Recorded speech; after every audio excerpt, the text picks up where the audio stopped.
Саламатсыздарбы? Аты жөнүм Ыдырыс Исаков. Мен бүгүн дагы Бишкектемин. Бишкекте мына Ататүрк паркында жүрөмүн. Бул илгерки жанагы Достук деп аталган парк. Азыр Ататүрк болуп калган. Ага чейин Кыргызстандын Кыргыз ССРдин 50 жылдыгы деген дагы ат менен жүрүптүр. Кыскасы бир нече жолу аты өзгөрүптүр.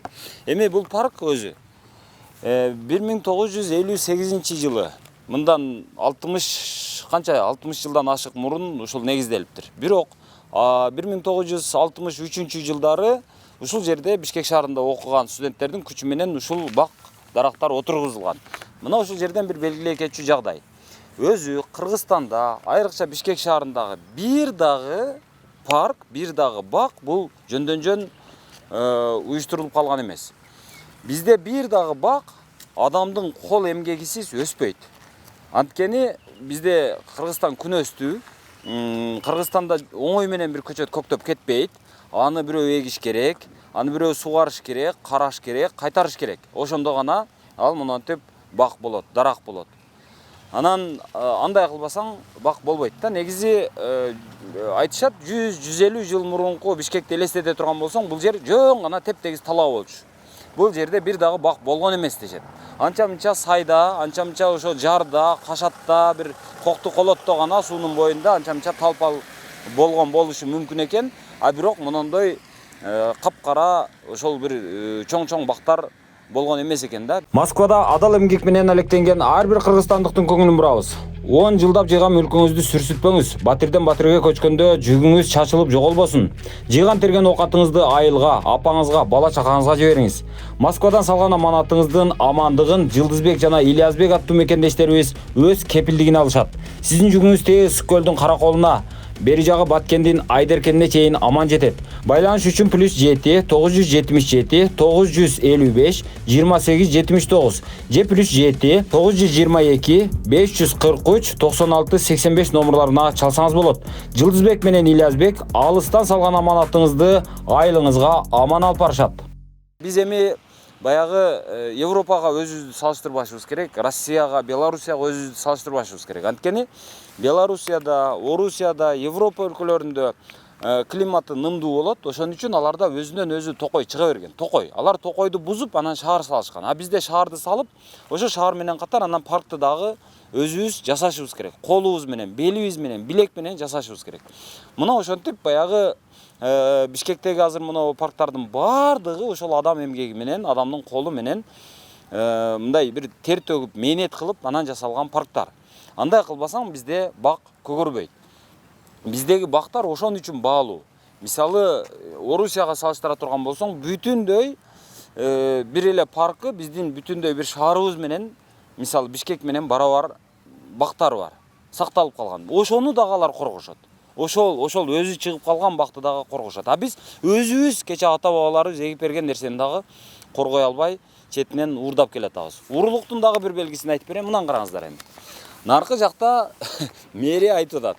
Бул Ататүрк деген парк болот. Бул өзүнчө бир макамы бар. Бул жер сатылбайт, сатууга жатпайт. Анткени бул жер тарыхый, маданий эстелик деген статуска ээ. Ал эстеликтер бузулбайт, бузууга жатпайт, аны кескилеп алууга жатпайт. Ошон үчүн биз 1998 жылдагы, 92 жылдагы калыбына келтиребиз дешип атат.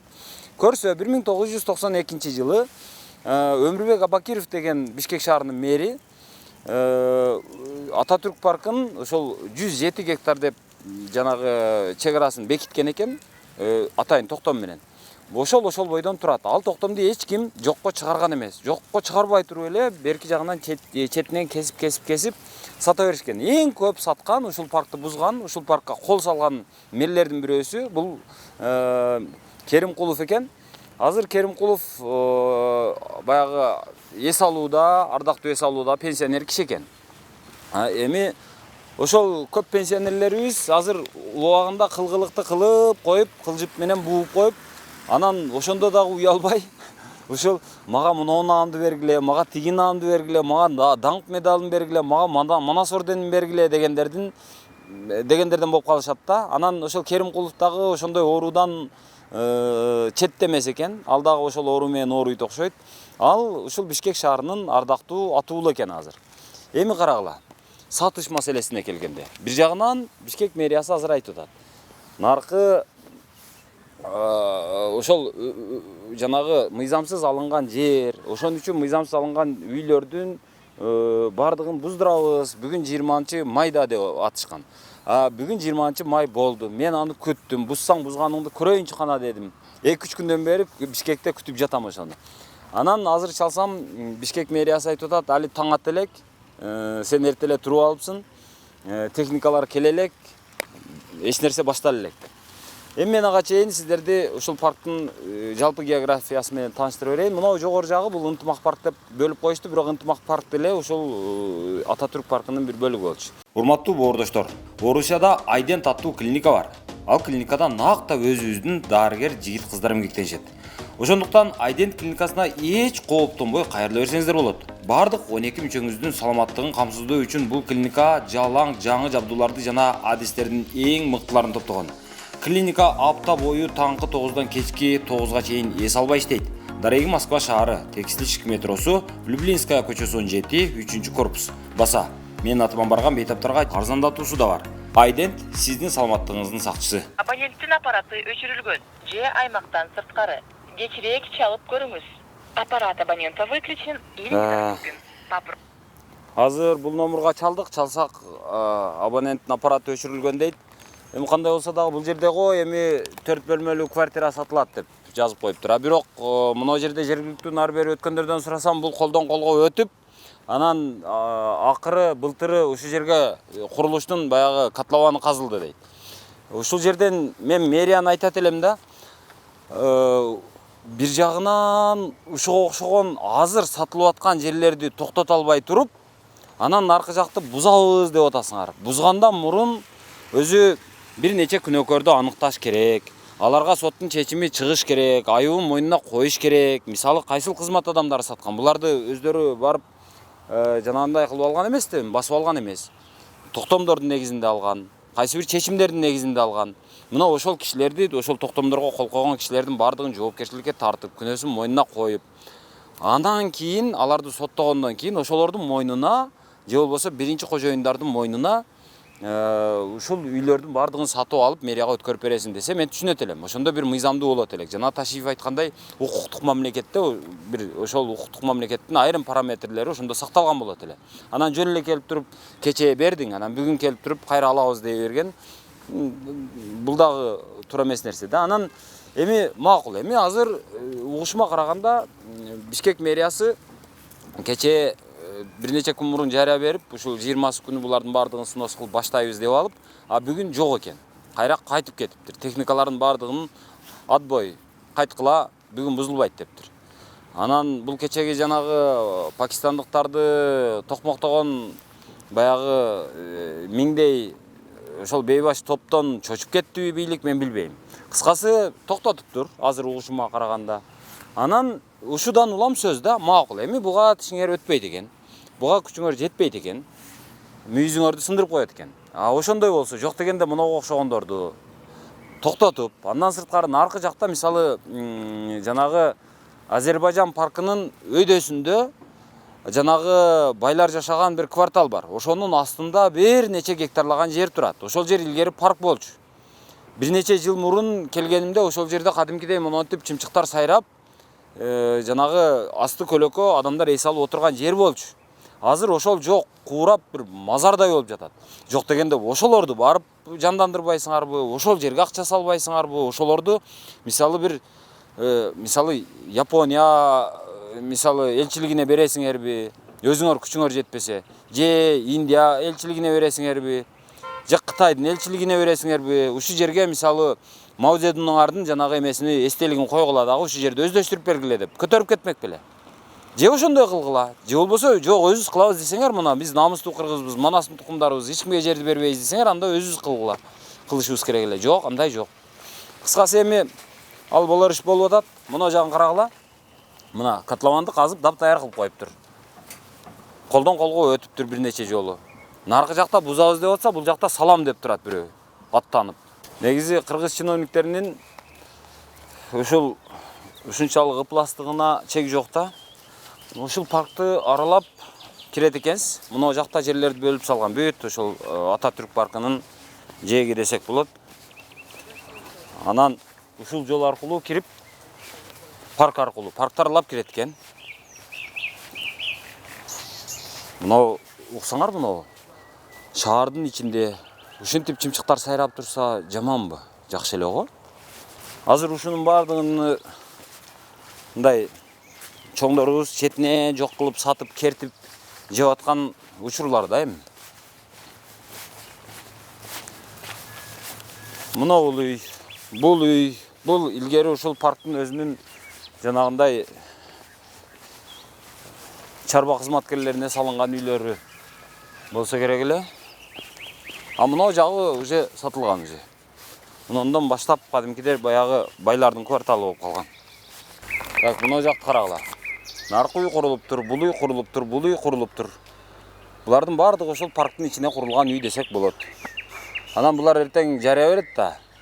Мындай парктын жанында үйдө деп. Анан башкалар үйүнүн чарчы метрин $1000 сатса, булар $2000 сатат. Анткени парктын ичинде турабыз деп. Ошого жараша салыгын же болбосо ошо салыгын көтөрүп коюш керек. Жылына мисалы бир 200 миң, 300 миңден төлөсүн. Вот ошондо анан көрөт элек. Ошондо анан жашаса дагы мен төлөп жашап атам деп жүзү жарыгыраак болот булардын дагы. Эл дагы айтат, ошонча төлөп атат, ошон үчүн ошол жерде жашап атат. Макул эми демек. Себеби мындай да.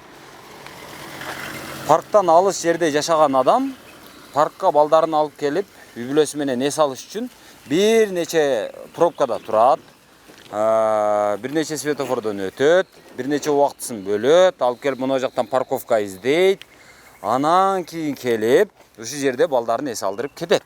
Ал үчүн бүтүндөй бир күнү кетиши мүмкүн. А буларга эмне? Булар ушундай эшиктен чыкса, дарбазасынан чыкса, парк. Балдары паркта ойнойт. А ошол комфортко төлөш керек го дейм. Жок дегенде. Анан баягы ким чоң болсо, ким баягы бир жакшы кызматта отурса эле ошол жерден баягы элдин ырыскысын ошол дасторкондун эң ортосуна отуруп албаш керек да. Эми бизде эми чоң деген менен чоң элге кызмат кылабыз деп келишет, а бирок ал кагазда жазылганы менен, телевизордо айтылганы менен, иш жүзүндө ошол чоңдор ошол өздөрүнүн эле жеке кызыкчылыгы үчүн, ошол өздөрүнүн комфорту үчүн гана кызмат кылып аткандай да. Ошол үчүн гана кызматка келишкендей. Келишкендей эмес, ошол үчүн эле келишет экен өзү. Мисалы, билип туруп сууга сиет деген ушулар да. Жанагы билбеген кишини айтсаң болот да, эми бул билими жок бир бечара ошол келип ушул жерде алыптыр да, эми билими жок да, эми парк деген эмне экен, эстелик деген эмне, маданий жанагы тарыхый баалуулук деген эмне, андан кабары жок бир бечара эми десең болот. Жок, булар элдин баардыгына акыл үйрөтүп, баягы эмеде жүргөндөр. Телевизордон түшпөй, укук жөнүндө сүйлөгөн кишилер. Анан ушулар уурулук кылып атпайбы? Азыр туугандар мындай болуп атат. Мынау жерде азыр баятан бери сөз болуп атпайбы? Ушул Ататүрк паркында курулган үйлөр буздурулат 20 майда деп. Ал жарыя болду. Мен эрте менен мэрияга чалганмын. Чалсам азыр качан башталары белгисиз деп аткан. Азыр эле чалсам, азыр дагы маалымат жок. Бул жерде бир нече милиция кызматкерлери тартиптик көзөмөлдөп турушат. Андан сырткары азыр мына жерде канча десем эми 300 десек болобу, 300-400. 300-400 адам ушул жерде чогулуп турат. Булардын баардыгы азыр ушул Ататүрк паркында жайгашкан үйлөрдүн кожоюндары, азыркы кожоюндар экен. Эми бул жерде азыр четинен сурай берели, эмне кылабыз эми? Буздурсам эмне кылышат, буздурбасам эмне кылышат, же болбосо башка кандай жолу бар, эмне талаптары бар? Кандай ушул жердеги бардыгы биздин ушул жерде жашаган жарандар калгандар тет жакта турушат. Бардыгынын документтери бар. Анан мен айтып атам, аял төрөп туруп баласы 20-га чыкканда кайра артка киргизгендей болот.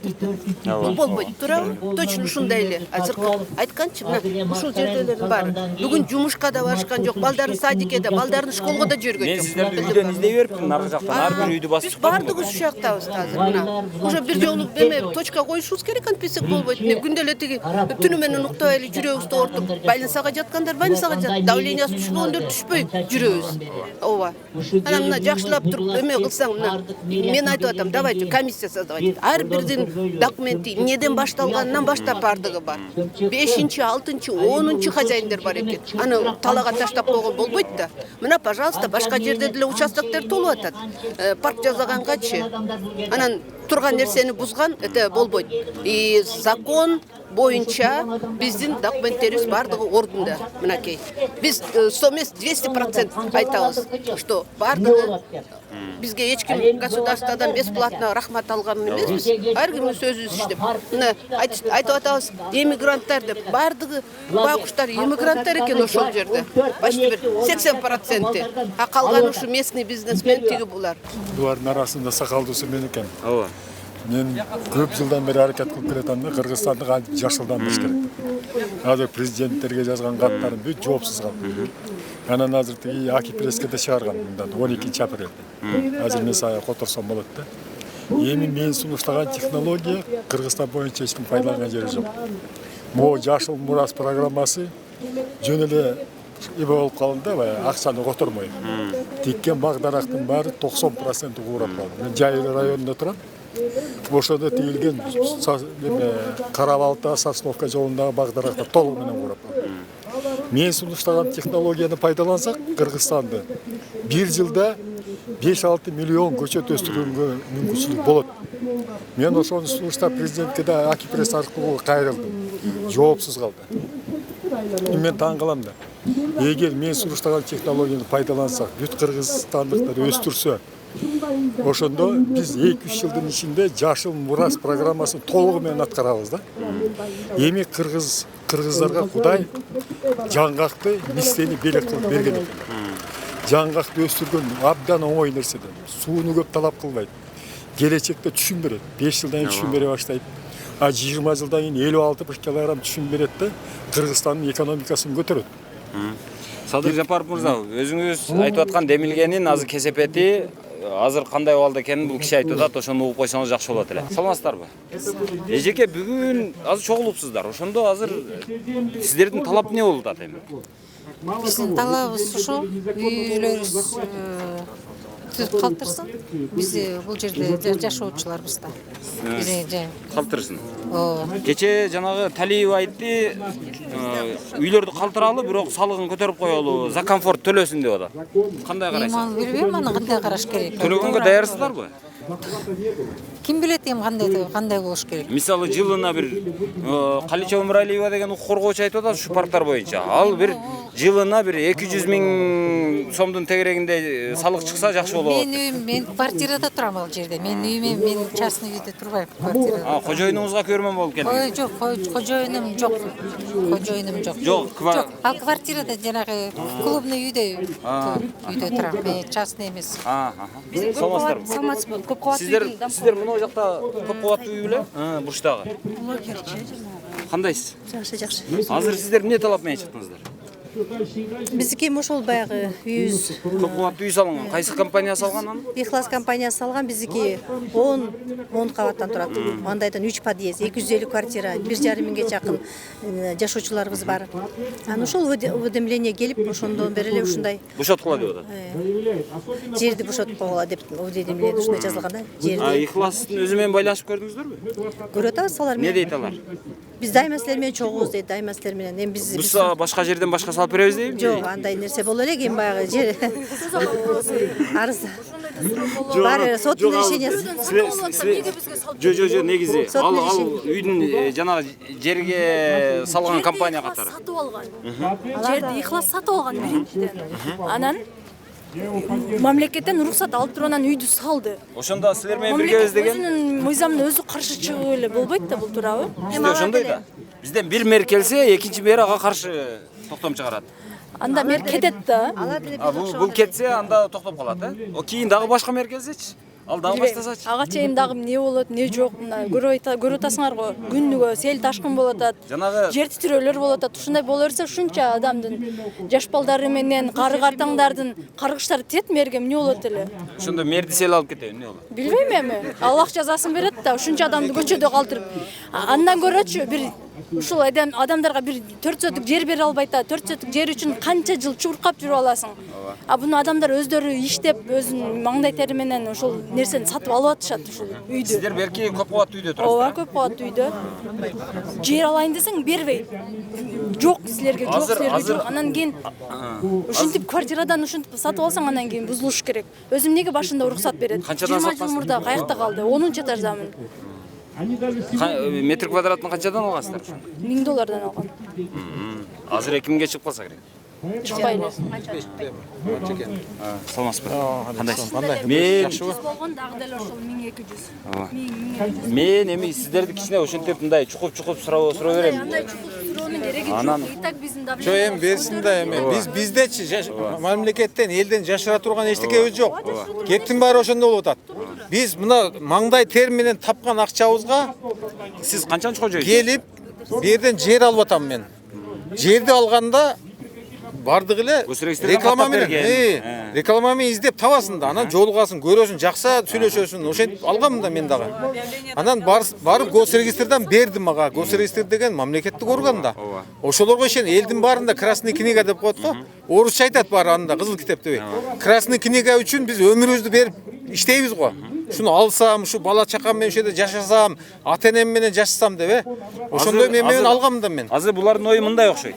Биз бузуп сала беребиз. Анан кийин булар өздөрү кимден алса ошону сотко берсин, акыры баягы биринчи кожоюнга барып такалсын дегенге өтүп атышат окшойт. Андай болсо кандай болот? Мен эми мындай өзүмө Кызыл китептен анан Мен өзүмө жооп берейин. жеткенде анан жокко чыгарып салышым. ыдырыс мен өзүмө жооп берейин. Алар кандай кылып атат мен билбейм. Мен мамлекеттик органда өмүр бою бир күн да иштеген эмесмин. Мамлекеттик органда кызматта. То есть айлык алган эмессиз. Иштеген эмесмин да мен. Баягы заман кыйындап баштаганда 90-жылдардан кийин эл эмне кылат? Тыйын табыш керек, бала бакыраны багыш керек, туугандарга жардам бериш керек деп анан кетесиң да. Россияга кеттим мен. Мына Свердловский шаарына бардым. Анда Свердловский, кийин Екатеринбург. Ошо шаарда иштедим 10 жылдан ашык. Ошол жерден маңдай тер менен акчаны таап, бир аз капитал жыйнап келип, анан биякта алып, берден бир аз кичине болсо дагы ишти түптөп, азыр да ошолор менен иштейм мен. Россия менен байланышта иштейбиз. Барып келип, соода саттык да мындай ачыгын айтканда. Эми ошентип жерди алдым мен келип, 8 сотук жерди алдым, сатып алдым, кызыл китепти берди мамлекеттик орган. Анан мен кимге ишенишим керек? Мен аны бирөөдөн жаздырып алган жокмун, барып бир чоңдон же бирөөдөн. Бирөө сатты, 3-үнчү хозяин болуп алдым мен. Алгандан үй салдым да.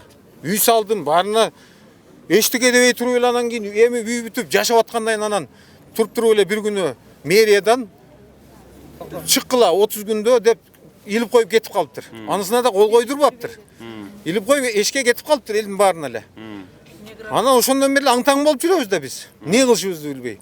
Бизден билесиң да, эмне кылышыбызды билбегенде бийлик жогорку жакка кайрыласың. Башка айла жок. Азыр сотко да мен ишенбейм мисалы. Ооба. Калган ишенбей билбейм. Мен ишенбейм. Президентке ишенесизби жок дегенде? Президентке ишенебиз да. Мен ишенем президентке. Бул азыр жанагы азыркы мэр айтып атпайбы? Азыр ал маселе президент менен макулдашылган деп. Макулдашылган деген ал мындай эле сөз болуп атат менин оюмча. Элдер айтып атат макулдашылган деп. Ал сөздү мен өзүм деле уккан жокмун. Аны териштирген да жокмун. Бирок азыр келип булар ой буйга карабай эле бузуп баштаса эмне кыласыздар? Турабыз да жеке менчик укугун билесиң да. Мен түшүнүп атам, жеке менчик деген укук, ал азиз укуктардын бири, эң улуу укуктардын бири. Бияка өмүрдүн баарын ушака арнап, жарым өмүр деп коюн, жарым өмүр арнап, ушу үйдү участогун алып, анан үйдү салып, ушунча каражаттын баарын жумшасаң, өмүрдүн баары өтүп атат. Эми мындай мен үй саламбы, салбаймбы, Кудай билет аны. Анан ошону мен алдырып коюп турамбы? Мен турам да аягына чейин. Азыр белки жанагы депутаттардын бирөөсү айтып атат. Болбосо комфорт үчүн салык төлөсүн деп атат. Ага кандай карайсыз? Эми андай да сөздөр болуп атат. Өткөндө биздин мынау Октябрьский районунан шайланган Дастан Далабаевич, ага мен кирип чыктык үчөөбүз. Мен, анан дагы бир эже, анан бир карындашым үчөөбүз кирип чыктык. Жерге ограничение койду. 3 эле киши киресиңер деп кирип айттык болгонун. Дастан Далабаевич айтты. Бул силердики өзү негизи бул бузган туура эмес. Андай кылбаш керек деди. бирок паркты сакташ керек деди. Ага биз да кошулабыз. Паркты мен да жакшы көрөм. Элдин баары жакшы көрөт. Бирок парктын территориясына ушул биз жашап аткан жер киреби кирбей ошол да вопрос экен да. Азыр мэрия тактап бизге айта элек. Биз канча сурап атабыз, бербей атат. Парктын красный книгасы жок болгон экен. Эми аны мен билбейм, мен юрист эмесмин. 107 гектар деп. Бирок ошого 92ге алып барып атат да, алып барып эле тупа эле такап коюп атат. Анда эмнеге 87, 85ке апарбайт? Анда эмне 67ге апарбайт? Себеби 92-жылы жанагы Өмүрбек Абакиров деген мэр ошондо токтом чыгарыптыр. Бул баягы тарыхый, маданий эстелик паркы деп. Эми ал боюнча мен юридический жагын чыгдырыс. Мен чынында билбейм да. Мен билбеген нерсеге жооп бербейм да. Чийилбептир. Ооба, мына көчөдөн Факт, что бизге кызыл китеп сатып атпайбы, берип атпайбы булар. Бергенден үй салабыз да. Эми кызыл китеп алгандан мен картошка эгем деп албайм да, туурабы? Үй салайын, жашайын деп аласың да. Ошол эле, анан билбейм, паркы кандай болгон, эмне болгон. Мен түшүнүп атам сиздерди. Прокуратура деле Азыр бийлик бир жагынан алганда бул мурунку бийликтин ал ката кылабы, туура кылабы анын мураскери да. Анын кылган чечимдерин ал азыр тааныганга бир жагынан милдеттүү. Бирок эгерде тааныбайбыз дей турган болсо, жок дегенде ошол жогоруда мурда чечим чыгаргандардын бир кишини соттой элек да азыр. Андай айтууга элекпиз азыр. Вот ошол. Анан кийин эле ошолорду соттоо эмне кылат? Мен аларга да киришпейм. Эми алар кандай берди, законный бердиби? Бирок ушул жерде бир момент бар да, Исак, уксаң, мына жерде жер алгандарда заслуженный кишилер бар экен, бердечи. Мисалы, эң биринчи мына төбөсү көккө жеткен биздин Чыңгыз Айтматовдун баласы алган экен, мына. Ал сөз айтылып атат. Баласынан сатып алган ижешке ыйлап жүрөт. Кызылдай акчасын эсептеп берип алган, сатып алган. Сатымкул Жуманазаров деген Кыргызстанга эмгеги сиңген спортсмен. Ошого да берген экен, бир заслугасына берди дагы дагы. Андай мисалдарды айта берсең толгон токой бердечи, заслугасы менен алгандар. Посолдор бар экен. Анан берден өзүнүн көбүнчө ал эң негизгиси карасаң сатылып кеткен да, ошо биринчи алгандар берден чыгып кетти. Бирин серин бар экен. Дешип атат, мен билбейм. Бирок бүт эле 2-чи, 3-чү, 4-чү, 5-чи, 6-чы, 7-чи хазайынга чейин, мына 7-чи хазайынга чейин мен билем. Бүт бар айтып атат. Өтүп кеткенден колдон колго, ал бекер өтпөйт да. Сатып алганда, үйдү сатып алган, же участок сатып алган. Карабайсыңбы? Маселе ушундай болуп атат да. Түшүндүм. Биз өзүнүн эмгек менен тапкан акчаны чыгып кеткиле деген биз түшүнбөй атабыз да. Биз кандай укуктуу өлкөдө жашасак, анда биз не кылабыз биз? Биз Кыргызстанда жашайбыз да. Сиз укуктуу өлкөдө эс айтам бериле. Биз Кыргызстанда жашайбыз. Жок, укуктуу өлкөдө жашайбыз деп мен ойлойм да ошентип. Кыргызстан деген мен сөз башыма түшкөндө ушуну түшүнүп атам мен. Буга чейин мен ишентип жүргөм да. Кыргызстан деген сөз менен укуктуу өлкө деген сөз экөө мындай, кандай десем, синоним эмес да. Эми аны мен билбейм. Мен ошентип ойлоп жүргөм да. Биз укуктуу өлкө, бизди закон коргойт деп жүргөнбүз да, закон. Биздин жеке менчигибиз Конституцияда корголот экен го. Мен анан Конституциянын гаранты биздин урматтуу президентибиз, туурабы? Мен ошону билем. Анан кийин калганын билбейм. Эмне кылган, ким каяка бербейген, мен жеке менчигим өзүм коргошум керекпи? Мен кызматтан жеп албасам бир жерде, иштебесем иш жерде. Ушул эле маселе. Түшүндүм. Элди да угалычы. Аялдарды, эжекелерди. Ооба. кызыл китеп боюнча айтып койбойбу? Ооба. Көптөр бизге суроо. Мен Молдубаева 77 мынабайсынын аркасында жер үйдөбүз. Былтыр алганыбызга уже айтып эле келатабыз. 1 жыл боло элек үйдү алганыбызгачы эл катары эле объявленияга берип 1 жыл үй издедик. Жыл массивтерден дагы издедик. Бул үйдүн баасы жыл массивтерде деле толтура элге айтып коеюн. Баары эле бул жерде эле эң кымбат мынча миң долларлык үйлөр бар экен. Бул жерде көпөстөр деп жаңылышасыздар.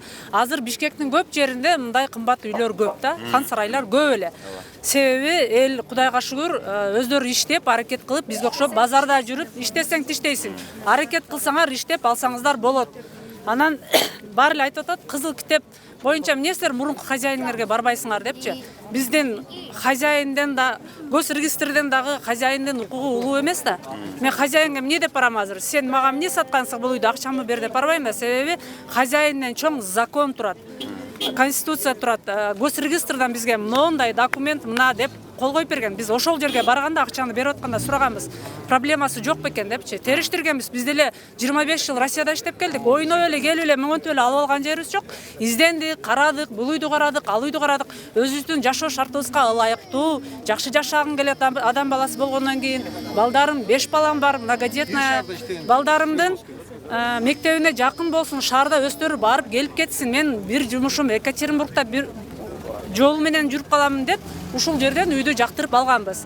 Болбосо эмнеге моундай кылып туруп ворота коюп коюшпайбы беле? Парктын зонасы деп туруп ворота коюп койгондо биз албайт элек. Госрегистрдан предупреждение болгондо биз албайт болчук да. Эч кандай маалымат жок. Эл жашап атат кадимкидей. 198 объект. Бул жерде Ихластын домунда эле 280-250 түтүн жашайт экен. Ушунча адам жашап атса, спокойно, все хорошо, келип эле алдык үйдү. Жашап атабыз, анан эле бир жыл болуп элек деле снос деп жазып коюптур. Эч кандай решение суда, эч кандай документ жок, предупреждение жок эле, сносить будем ваши дома 20-го деп турат. Саардан бери ушул жерде турган адамдар канча жумушунан калып келип отурушат да. Эмнеге бир айдан бери Жапаров, Ташиевке кайрылтабыз, Айбек Жунушалиевич келип бир өзүнүн кабарыбызды алып бир ооз сөз айтып койгон жок. Ошол жагы бир жагынан өкүнүчтүү болуп атат. Биз Садыр Жапаровду ошол Россияда жүрсөк дагы колдоп, күтүп, шунчалык кейип анын абалынчы бир күндөрдөгү Жапаровдун абалын көргөндө шунчалык жаныбыз кейиген. Мен аны мындай подхалим болуп же мындай жакшы көрүнүш үчүн айтпайм. Жүрөк крик души ошону гана айталам да. Аябай ойлонгонбуз, Жапаров келсин, ушул даже мен Жапаровду лично жазгам. Бизге сиздей президент керек дегенде Жапаров мага сиздер колдосоңор болобуз деп жазган да. Мен ошондой жазып дагы байланышканбыз да, шунчалык колдогонбуз да. Анан эми өзүбүз биз мамлекеттен эч канча акча албадык, өзүбүз Россияда иштеп келдик, өзүбүздү өзүбүз эптедик. Канчалаган кыргыздар караңызчы. Кайра колубуздан келсе эми жакшылык кылганын айтпа дейт, бирок Аида Касымалиева өзү барып ошол жерде жардам берген Екатеринбургдагы кыргыздарга жогорку кеңештен ыраазычылык книжка алып барып тапшырган, барсызбачы? Ыраазычылык кат алып барып лично бизге мигранттарга жардам берип атасыңар, колуңардан келгениңерди айткансыңар деп канчалаган кыргыздарды барып тапшырып келген да, ыраазычылык кат жогорку кеңештен барган. Тескерисинче, биз айлык албасак, өзүбүз иштеп атсак, балдарыбызды багып атсак, ата-энелерибизди, бир туугандарыбызды кайра колдон келишинче жардам берип атсак, жакшына жерден үй алып жашаганга укугубуз жокпу? Бирөөнүн акысын албасак, мамлекетте мен деле иштеген эмесмин. Ошол мурунку хозяиндерге мен кайрыла албаймын. Себеби мурунку хозяинден күчтүү биздин госрегистр турат, мамлекет турат. Анда эмнеге кызыл китеп берди бизге? Кызыл китепти тоготпосо Кыргызстанда анда жашоо жокпу? Кийинки үй алам деген адамдардын үмүтү эмне болду? Мен азыр айылга барып үй куруштан деле коркуп калдым. Кызыл китепти алсаң анан кийин бир күнү келип туруп, жок, бул тоонун жанындагы үй экен же суунун боюндагы үй экен, бул сенин кызыл китебиң жарабайт деп алып койсом эмне кылабыз? Билбейм, мен түшүнбөй калдым. Бир момент айтып кетейин, бул менин эжем болот, мен Россияда жүрөбүз биз дагы. Анан Россиянын мигрант кандай экенин биз билебиз да, өтө жакшы билебиз. Кыргызстанга келгенде жыргайбыз, жаныбыз жыргайт. Кыргызстан эң кеңири жашоо бул Кыргызстанда. Мигрантта кандай болуп, 1 рубльду, 2 рубльду таап, ушинтип мантип кысынып келип туруп анан жашаганда бул тытынып аякта 1-2 кылам деп чогултуп келип туруп мынтип жашаган бул туура эмес. Мен келгениме 3 күн болду, ушуну поддержка кылайын деп келдим. Аякта ашымда ишимди таштап коюп келдим. Бул эмне деген жашоо, бул кандай жашоо? Буну эртең чыгарып койсо каяка барат? Буну чыгарып койсо каяка барат эртең? Кимдин үйүнө барсын? Менин үйүмө бара албайт. Кайнесинин үйүнө бара албайт. Каяка барат? 5 баласы менен кимдин үйүнө батат? Бул үйүн алып алына 5 жыл болсо майлы да. 5 жыл, 1 жыл боло элек. Бул кандай түшүнүш керек? Чеч берет деген үмүттөбүз. Конечно, ушул атайын ушул. Чеч бербесе чындап эле артка айланып кетсе кандай болот? Артка айландырбайбыз, биз до конца турабыз, үйүбүздү эч кимге карматпайбыз. Эмнеге бизге документ берет анда? Документ берди, эми бизге тийишпесин. Ушунча бир айдан бери суранып атабыз. Дагы бир вариант. Эгерде мисалы соттун чечимин чыгарып азыр, мисалы биринчи кожоюндар азыркы кожоюндарга 10-чу болсо 10-чусуна, 5-чи болсо 5-чисине акыркы кожоюнга азыр каалаган өзү талап кылган бааны төлөп берип, ыраазычылыгын алып, мына үйлөрдү өткөрүп берсин, өзүбүз бузуп алабыз дей турганбыз. Кандай? Жок, негизи ошондой болсо кандай болот? Идрис, адамчы өзүңүн үйүңдө жашагың келет да. Ак эмгектен үй куруп атабыз, баарын биз ал акчага үйдү сатып алгандан бери канча ремонт кылтабыз? Ушул үйдө той кылайын, балам үйлөйүн, балдарым чоңойду, келин алайын, жакшы ниет менен алган үйүбүздү өзүбүзгө эле берсин. Башка жердеги парк жетиштүү менимчечи. Башка парк шаардын башка жагын восстановить этип, мына аларчаны реконструктировать этип канча жумуш толтура. Парк деле жетиштүү. Ал айтканыңыз туура. Мына жакта азыр баягы Азербайжан паркынын үстүндөгү бак азыр курап атат. Бир нече жылдан бери айтам мен. Бир нече жылдан бери суу коюп койгон киши жок. Тескерисинче өрттөп берет экен. Аны кылып койгон киши жок. Анын жогору жагында жалалбаттыктар келип бишкектиктерге белектеп мына төбөдө көрүнүп турат. Ошол жакка жанагы писта багын отургузуп кеткен экен. Бир 100 гектар, 200 гектардай жер. Ошонун бардыгын азыр бөлүп берип коюшуптур. Ал жерде да курулуш болуп атат.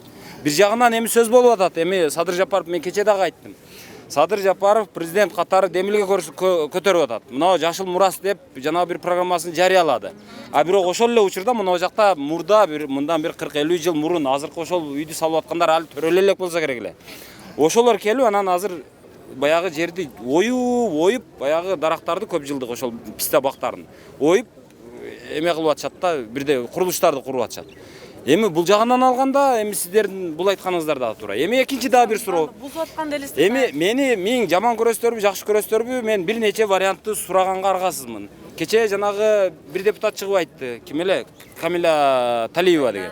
Ал салыгын көтөрүп коелу, комфорт үчүн төлөсүн дегендей мааниде айтты.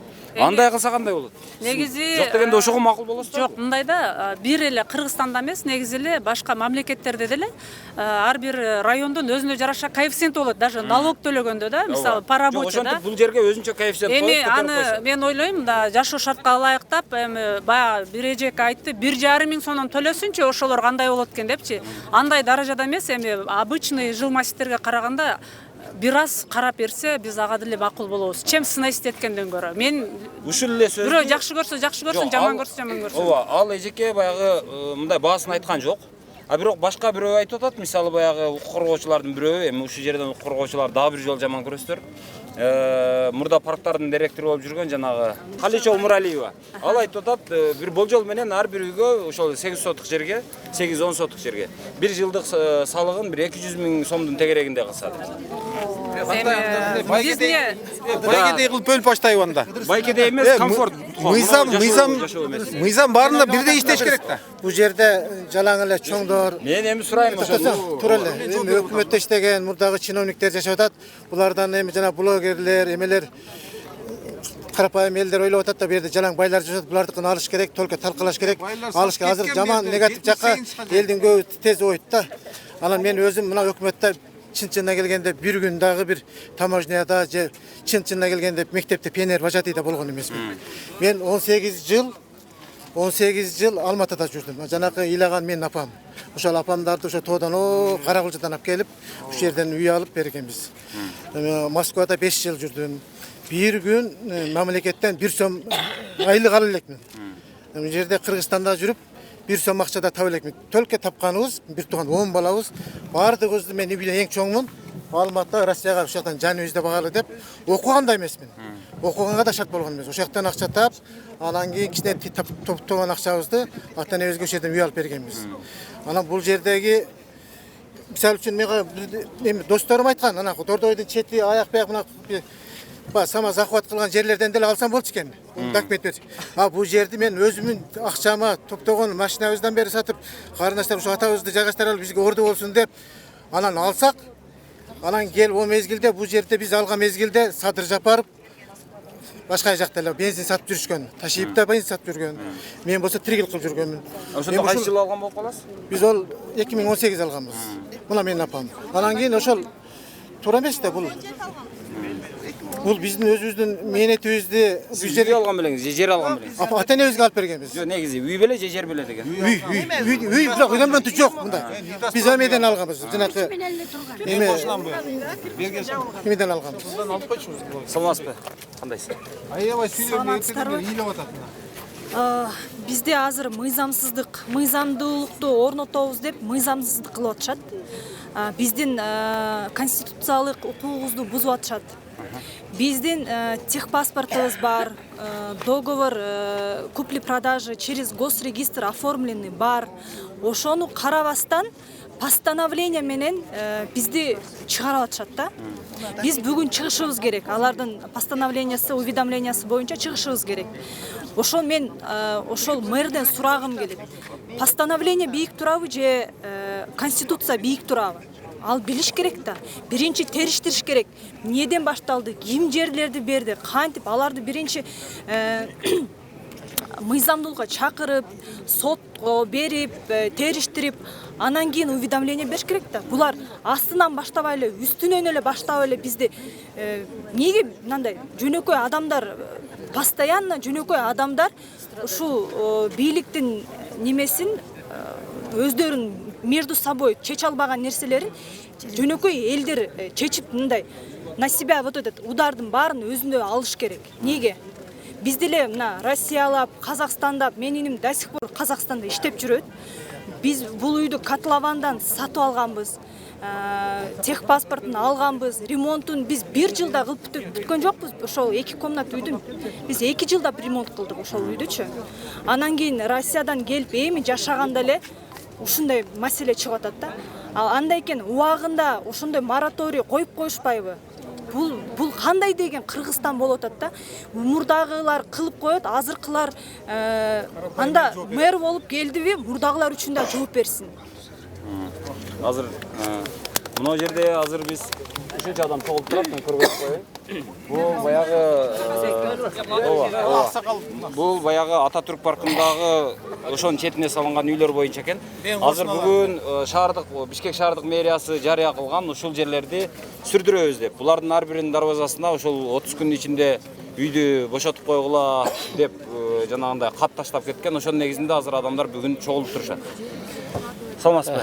Ассаламу алейкум, рахматулла баракату.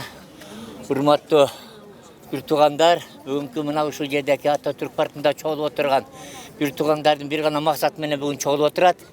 Бардыгынын көйгөйү бир нерсе, бардыгыбыз бир гана адамга такалып атабыз, бир адамдан үмүт кылып атабыз бир нерсе менен. Бунун себеби биз мына Ататүрк паркынын алдыркы мындай Ыдырыс айтмакчы, биздин ушул балдарыбыз ушул жерде жашайт мээнети менен. Бирок өкмөттө бир да иштеген эмес. Ырайымдар жок бу жерде. Бул жерде ырайымдар жок. Бул жерде чиновниктер жок. Бул жердеки карапайым адамдар алган. Алганда дагы 3-чү, 4-чү, менин балам болсо 4-чү колдон алган. Азыр ушул жерде. Эми ал ана жерде 16 жыл Алматада, Бараколкада беркемелерде иштеп жүрдү. Анан кийин келип азыр Дордойдо иштеп, ошол каражаттарды ошолор чогултуп ушул жерден алган. Эми ошондон берки көрчү эми. Канча деген эми ошону уккан адамдар канча деген инсульт болуп атат. Психологик адамды бардына ушул жерде 198 үйдөкү жашаган кичине баладан баштап чоңуна чейинки ушалга текен деген адамда кандай жашоо болуп атат.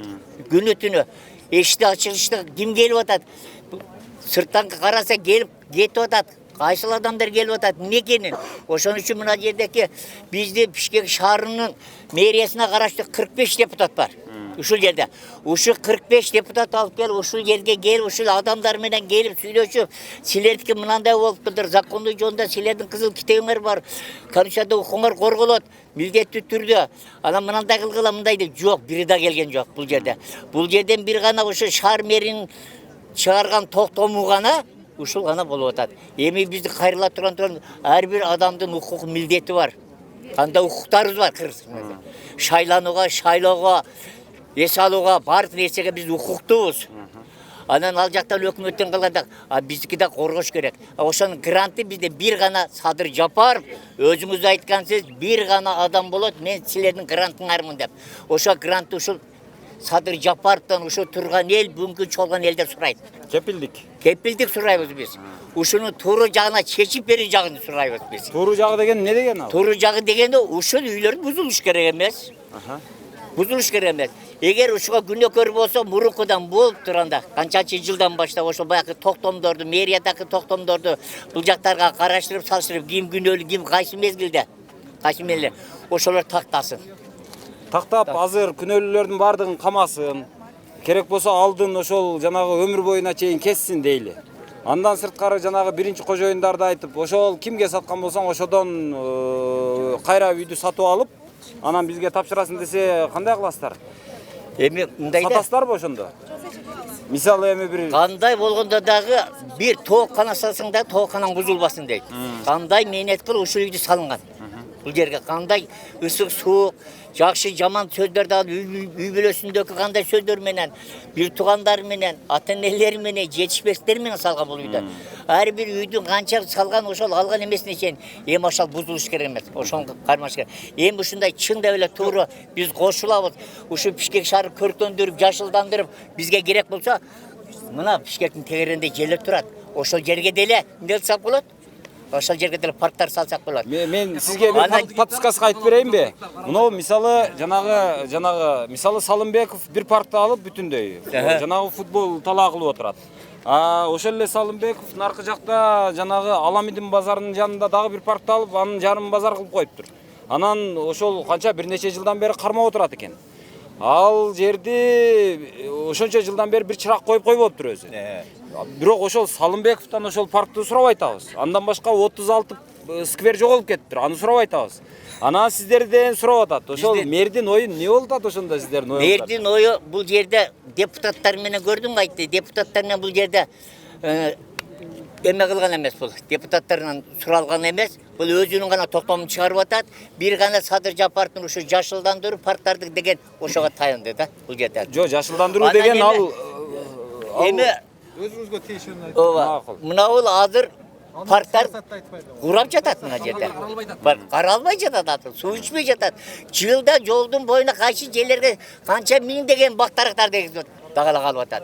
Ошон үчүн бул жердеки биз суранабыз Садыр Жапаровдон ушул элдин атынан өзүм аксакал метинен мына 75ке чыктым. Канча мээнет кылдык, ошонун ичинде балдар кыздарыма да канча деген бул жерде эме болгон.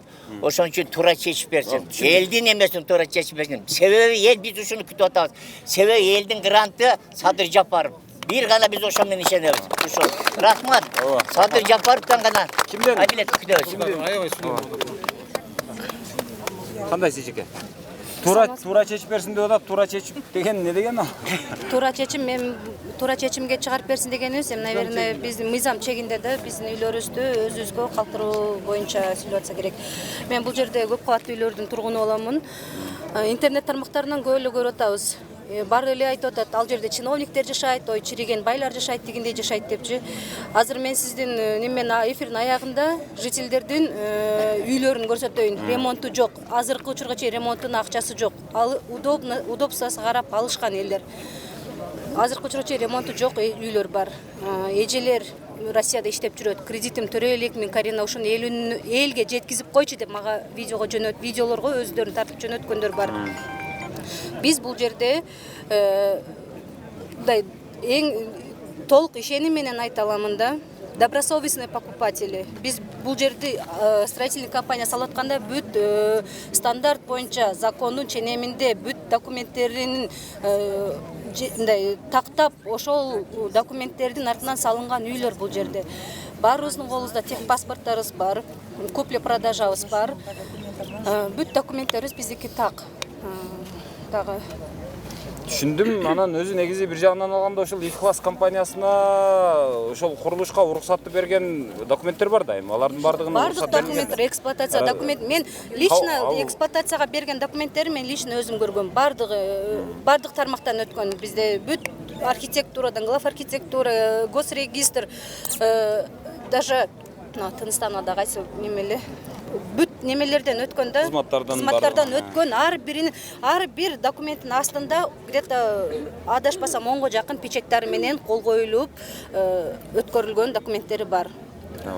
Ошодон анан ошол бул жерде эл туура эмес түшүнүп атат да, бүт эле байманаптар басып алган деген сөз бул чындыкка жатпаган сөз. Биз эл катары эле Россияда иштеп келип алган. Бизде кыргыз элин билесиз да, байларды көрө албайбыз биз.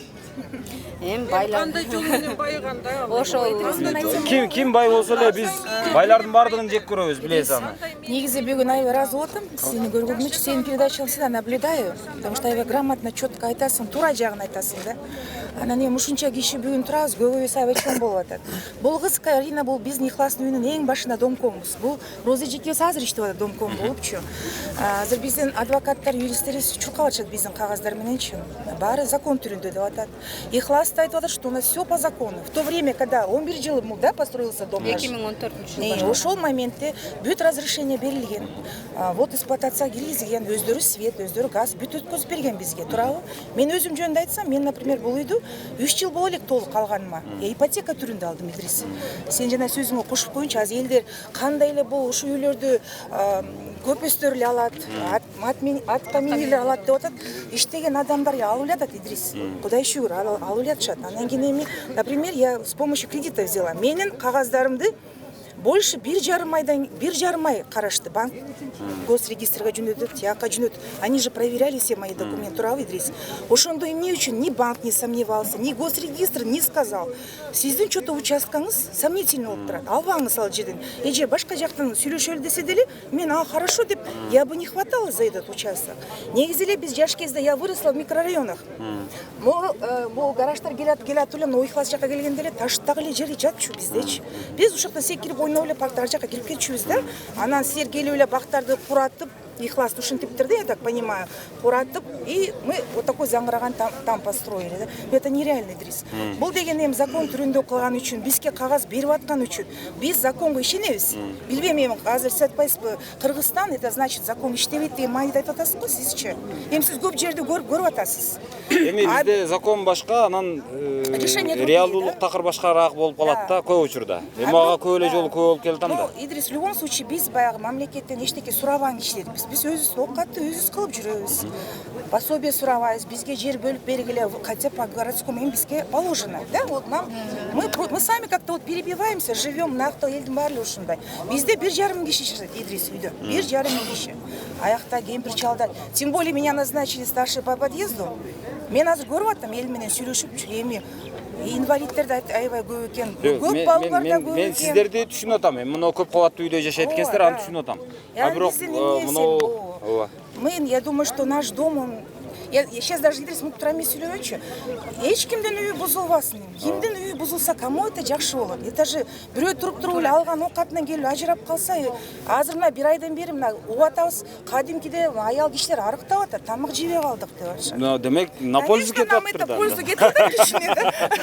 Арыктабагандар арыктап атабыз, оорубай жүргөндөр эми сахар болуп, инсульт болгондор болуп атат. Аны биз скорый бизде күндө 1-2 мал кирип кетип атат биздин үйгө, дворгочу.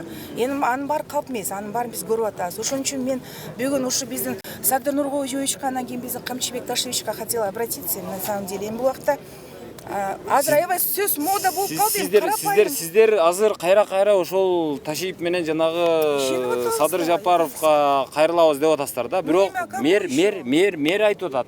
Алар курста, алар менен макулдашылган деп атат эми. Аны кандай болот? Садыр Нургоевич. Ошондо сиз Садыр Жапаров кимдин сөзүн уксун? Мэрдин сөзүн уксунбу же элдин сөзүн уксунбу? Элдин сөзүн угат. Саламатсыңарбы, кыргыз элим? Мына ушул жерде чогулуп азыр мындай эки бизде бул карапайым кишилер, анан бай кишилер деп өзүнүн өзү эле мына Кыргызстан уже бөлүнүп баштады. Мынандай жазып атышат. Да, бизди жаман парк элдики деп атат. Понятно. Убагында өлү болуп иштеген, өлү иштесең байысаң болот, ичпей жебей деп. Эми ар ким ар деме деп атат, ооба. Бирок все равно эми ушунча киши моякта азыр жалбырап ушунча киши көчөгө чыкса, я не знаю, бул кандай. Бул деле биздин шаарга деле өзүнчө бир зыян болот да. Это столько людей, столько детей. У нас только 1500 человек в нашем доме. Куда мы пойдем? Булар если ойлоп атса, что үйлөр, ну анда бизди баарыбызды бир жерге үйлөрүнө киргизип алышсын анда. Куда мы пойдем? Некуда идти. Туурабы айтып атамбы? Туура. Сиз кайсы үйдө жашайсыз? Мен ушул жерде чогуу эжем мына. Официально өзүнүн тех паспорту, өзүнүн баардык документтери менен 17-жылы үй алган. Эжем участкпы? Участкта үй алган. 4-чү лицодон алган. Ошол үйдө алгандагы мен күбө катары эле, мен бир тууган сиңдиси болом, мен атайын алыстан келип, ушул жаңылыктардан, интернет тармактарынан окуп жатып эле мен күйүп кеттим, чынын айткандачы. Мен булардын эжемдин 5 баланы чоңойтуп, 5 баласы кичинекей кезинен атасынан ажырап, мектепке дагы барып барбастан келип туруп, ушу соода тармагында иштеп жүрүп, мен өзүм булар менен кошо Саратов шаарында болгонмун да. Саратов шаарына товар ташыганда кандай жол менен Казакстандын жолунда канчалаган товарларын алдырып жүрүп, тыйындан чогултуп жүрүп алган ушул үйдү. Апасына алып берген, апасынын жанына алып келип алган. Эми ошол үйдү азыр тарттырып аткан атышат деймчи. Мен күйгөнүмөн келип отурам бул жергечи. Эми мына башка инилеринин баарын бутка тургузам деп бардыгы bir gün дагы мамлекеттик ишке иштеген жан эмес. Иним. Ушу бизнести, биздин Кыргызстанда бизнес кылбаган адам жок болсо керек. Официальный иш эч кимде деле жок да менимче. Чынбы? Мен мына элдерге кайрыларым бардыгы элечи өз маңдай тери менен тапкан акчасын алып атышат. Менин айтарым ушул жерде биринчи лицо мурунку депутаттарбы, мурунку чиновниктерби ушул жерди сатып алган экен. Жерди сатып алдыбы, үйдү курдубу, кандайдыр бир себептер менен экинчи лицолорго сатыптыр. Ошол убакта мамлекет кайда эле? Ошол убакта эмне үчүн ошол жерди алып койбогон ушул элденчи? Эмне үчүн силер незаконно сатып атасыңар деп. А биз сатып алып аткан учурда бардык документтери таптаза, туп-туура болуп аткан. Ошол эле документтер менен кредит алып отурушат азыр. Канчалаган кредиттери бар.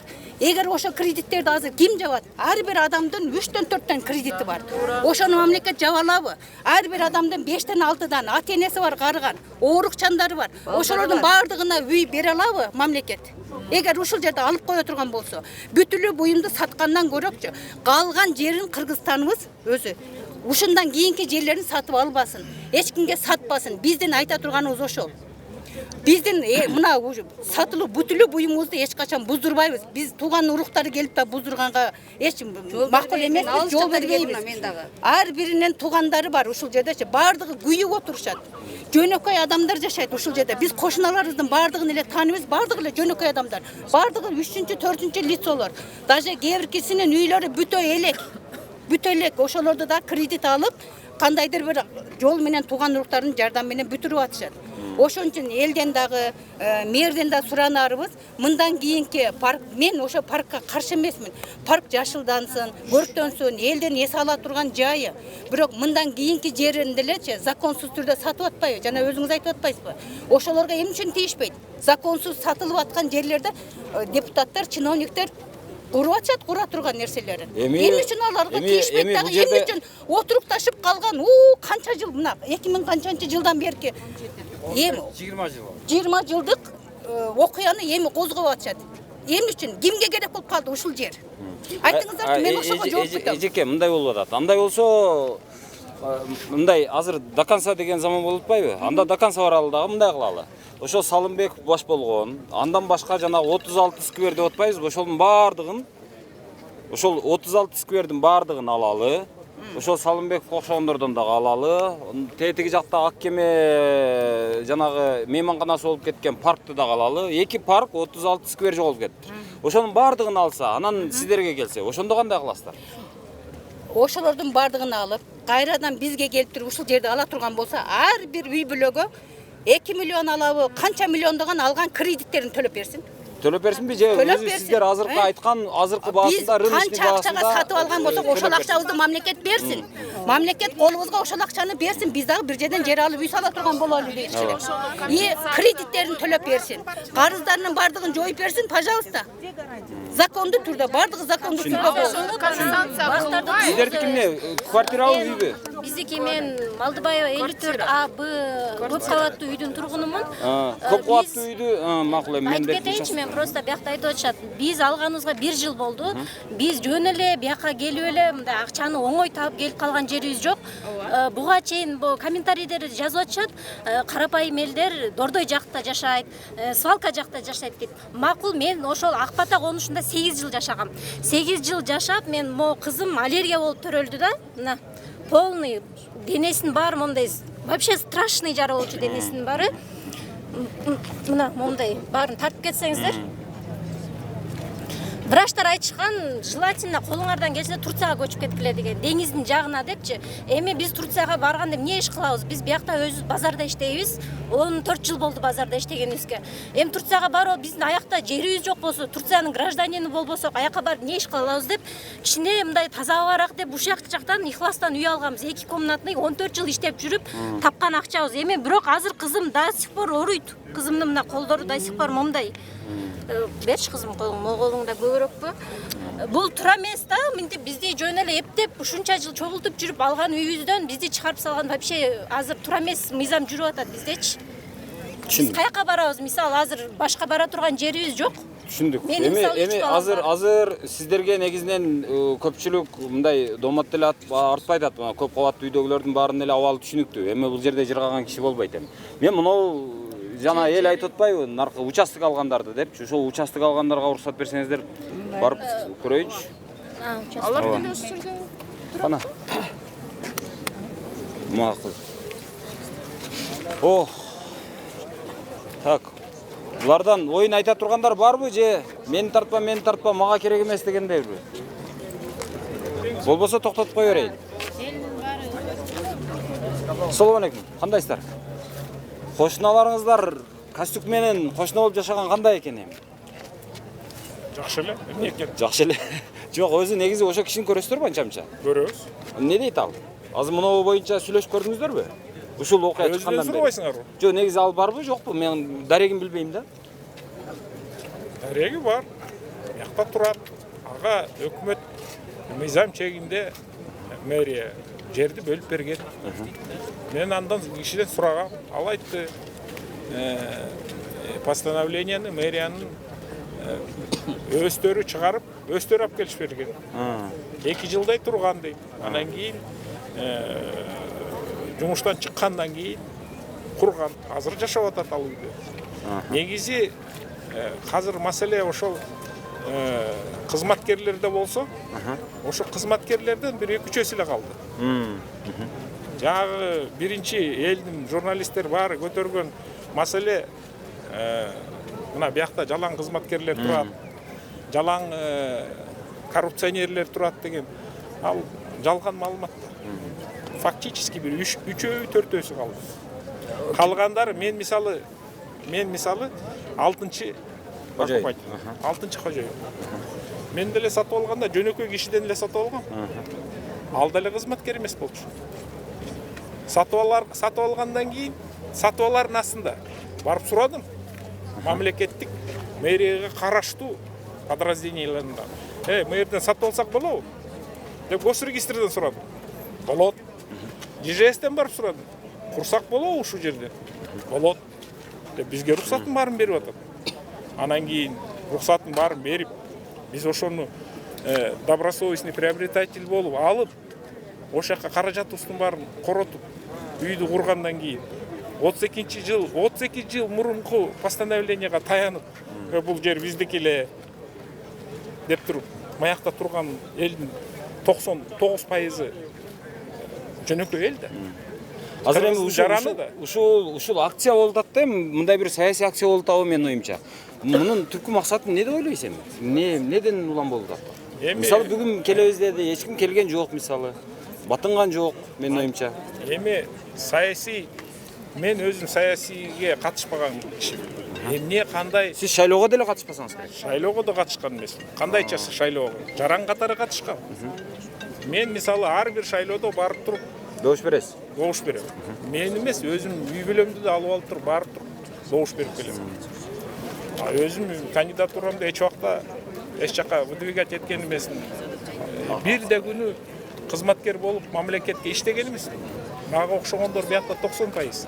Өзү негизи ушул азыркы абалдан кантип чыгыш керек деп ойлойсуз? Азыр эл неге даяр, бийлик неге даяр болуш керек? Эми менин оюмчачы, укуктуу мамлекетте жашагандан кийин баары мыйзам чегинде чечилиш керек. Азыркы мэриянын жасаган кадамдары мыйзамсыз. Булар азыр ошол 92-жылы сиз айтып атпайсызбы, жана 32 жыл мурунку деп. Мен сизге ответный вопрос берейин. Мисалы жок, булар ошого таянып атат да эми. Таянып атат. 92-жылга таянып атат да. 92-жылда 107 гектар бөлүнүп бериптир. көрсөтсүнчү, кайсы жагына кирет 107 гектар. Могу жер кирет бекен, тиги жер кирет бекен, арыктын ары, арыктан бери деп жок картасы. Ал көчө менен чектегендей. Ал карта деген ПДПге кирилиш керек болчу. ПДПге кирилсе, анан кийин ошону өстөрү бузуп туруп, анан кийин бизге жер бөлүп берсе, ага да ким ошол чечимдерди кабыл алган, ошол жооп бериш керек да. Эмне үчүн жөнөкөй элди крайний болуш керек? Эмне үчүн ошону туура эмес жасаган кадамдарды мурдагы эле мэр, мурдагы жогорку кеңеш катышкан жок, Бишкекский кеңеш катышкан, чечим чыгарган. Аны аз келгенсиптиги Нариман Тулеев айтпады. 17 постановление менен жерди саткан мэрия. Кантип сатат? Өстөрү сатат жердичи. Акчаны кассага приход кылат. Анан 32 жыл өткөндөн кийин. Бул биздин жер эле, бекер бизге кайтарып бергиле деген кандай бул? Ал мыйзамсыз болот да. Азыр эми парк маселеси кайрадан көтөрүлүп атат да. Өзү чында эле мына смог деп атабыз, башка деп атабыз. Жана президент өзү демилге көтөрүп атат, жашыл мурас деп атат. Эми ушул паркты алсак, ошол маселе чечилет деген ойдо окшойбуз. Макул, бул калсын дейли. Анда башка кандай кылыш керек сиздин оюңузча? Азыр мындайда көбөйтүш үчүн. Өзү негизи бизде парк өзүнөн өзү пайда болбойт. Бизде эгишибиз керек, анан карашыбыз керек, сугарышыбыз керек. Силер келип мына келип эле мына элдин оюн сурап атасыңар. Паркты бар басып карап келбейсиңер. 32 жылда бактар тигилдиби? Жол барбы? Арык барбы? Освещение барбы? Ошого мүмкүнчүлүгү жетпей атат казыркы мэрияныкычы. Акчасы ошого жетпей атат. Казыркы калган 66 гектарбы, 70 гектарбы ошону эле жолун салып, светин салып, барын жасап берсе, эгерде ошол эле жер жетмек. Андан тышкары 5 жылдын ичинде один ай парк салынды ошол территорияга. Ынтымак 1 салынды, ынтымак 2 салынды. Кана аякта элдер. Жүргүлө азыр баспак көрүп келели. Канча киши жүрөт экен ошакта. Жарайт.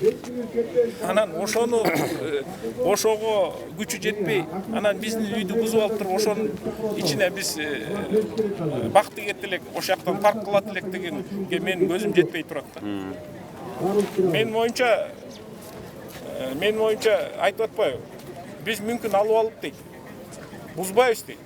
Үйүңөрдү жөн эле тартып алып коебуз. Тартып алып коюп, анан өзүбүз чечебиз. Сен үйүңдө эмне болот деп. Ошол маселе болот ба? Это фактически государственный рейдерский захват болот ба? Кандайча? Булар даже айткан жок, биз алып берип анан сүрдүртүп элге парк кылып беребиз. Жөн эле алып коебуз да жериңерди. Ошол болот атат. Түшүндүк. Азыр эми чында эле ошого бара турган болсо кандай кыласыздар? Барбайт ага. Менин оюмча соттошобуздар. Менин оюмча биз мыйзам чегинде сотко беребиз. Бизде сот адилеттүү сот барбы бизде өзү?